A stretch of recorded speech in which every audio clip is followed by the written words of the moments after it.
और उधर बंगाल में बीजेपी नेता दिलीप घोष के मुख्यमंत्री ममता बनर्जी पर दिए गए एक विवादास्पद बयान से सियासी घमासान मच गया है। टीएमसी ने दिलीप घोष के बयान पर आपत्ति जताते हुए उनकी शिकायत चुनाव आयोग से करने की अब बात कही है।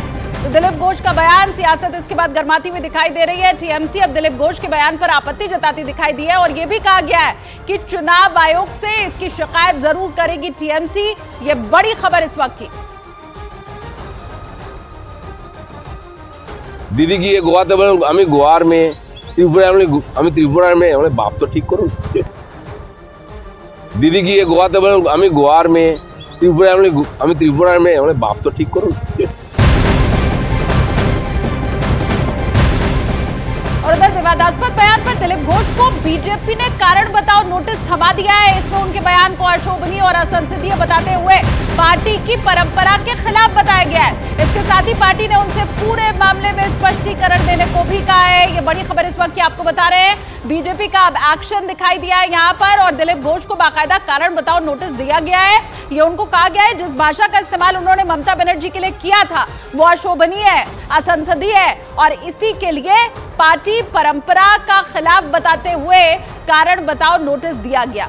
दिलीप घोष ने सीएम ममता बनर्जी पर विवादास्पद बयान दिया था जिसके बाद बीजेपी ने उनके खिलाफ कारण बताओ नोटिस जारी किया है। अब दिलीप घोष को जल्द ही पार्टी को पूरे मामले के ऊपर जवाब देना होगा।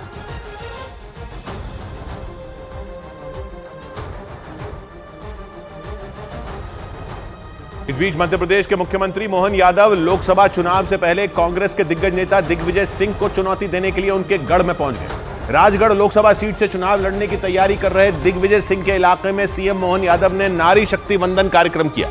यह कार्यक्रम भाई दूज के मौके पर किया गया और इस नारी शक्ति वंदन कार्यक्रम के लिए राघोगढ़ की चाचौड़ा विधानसभा को चुना गया। ये सीट दिग्विजय सिंह का अभेद्य किला मानी जाती है।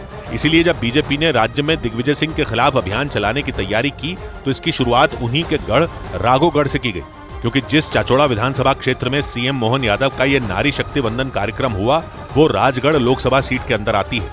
यही वो सीट है जहां इस बार कांग्रेस ने दिग्विजय सिंह को उम्मीदवार बनाया है और वो इसलिए क्योंकि दिग्विजय सिंह राघोगढ़ रियासत के राजा माने जाते हैं। और कांग्रेस ने यह भरोसा जताया कि राघोगढ़ में राजा साहब के नाम से मशहूर दिग्विजय सिंह वहां जीत का परचम फहराने में कामयाब होंगे। लेकिन दूसरी तरफ बीजेपी ने भी दिग्विजय को रोकने के लिए अपने सारे घोड़े खोल दिए। जानकारों का मानना है कि बीजेपी की इस रणनीति का सबसे अहम किरदार कोई और नहीं बल्कि ज्योतिरादित्य सिंधिया हो सकते हैं। ऐसा इसलिए क्योंकि सिंधिया और दिग्विजय का मनमुटाव किसी से नहीं छिपा और ये लड़ाई तब से नहीं है जब से इन दोनों ने राजनीति में कदम रखा हो, बल्कि दोनों के बीच ये खटास खानदानी दुश्मनी की देन मानी जाती है।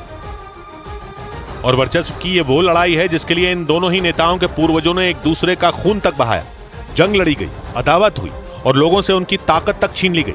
मतलब आज जो नाक की लड़ाई दिग्विजय सिंह और ज्योतिरादित्य सिंधिया के बीच दिख रही है उसका बीज आज से करीब 200 साल पहले रोपा गया था।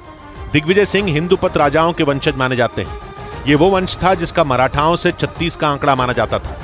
उस वक्त पर सिंधिया और दिग्विजय दोनों के ही पूर्वज राजा हुआ करते थे। बात थी सन 1816 की।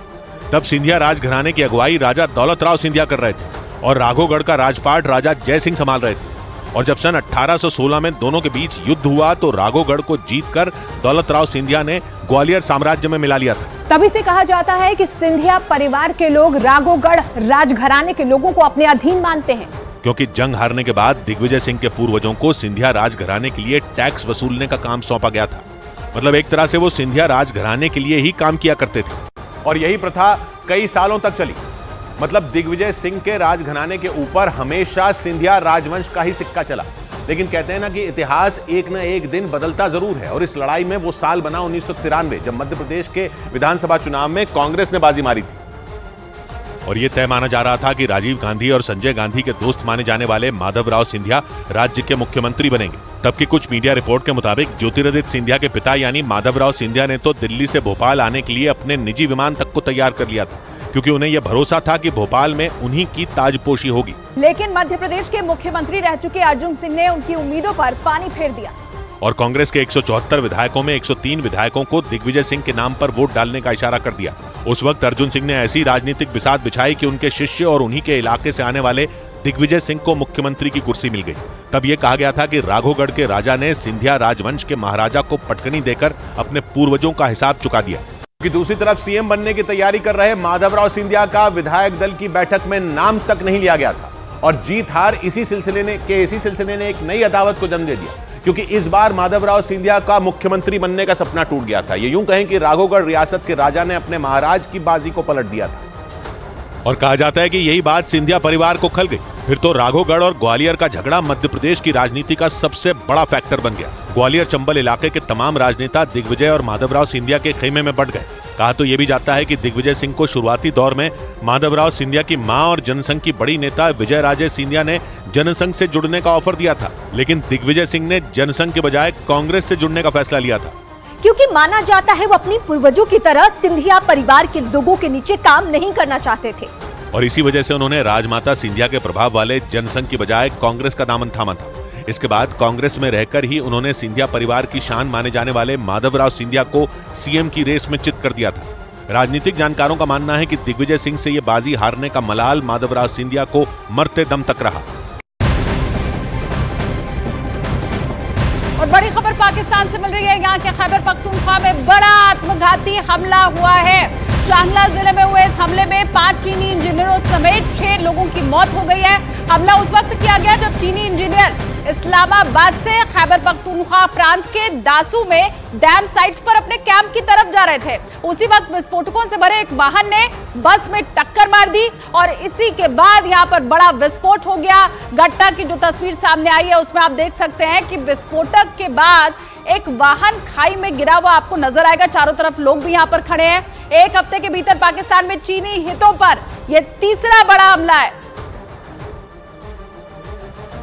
जो कॉन्वॉय था वो 12 गाड़ियों का कॉन्वॉय था। उसमें 2 बसें थी जिसमें चाइनीज सवार थे और एक विड्स जो थी ये जो जिसमें खुदकश बम्बार था ये गया है और उस बस के साथ टकराया, जिसकी वजह से वो बस खाई में गिरी है और उसमें 5 चाइनीज़ और एक कोहिस्तान से ताल्लुक़ रखने वाला ड्राइवर था जो कि फौत हो चुके हैं। पाकिस्तान के खैबर पख्तूनख्वा प्रांत में हुए एक आत्मघाती हमले में एक पाकिस्तानी समेत चीन के 5 नागरिकों की जान चली गई।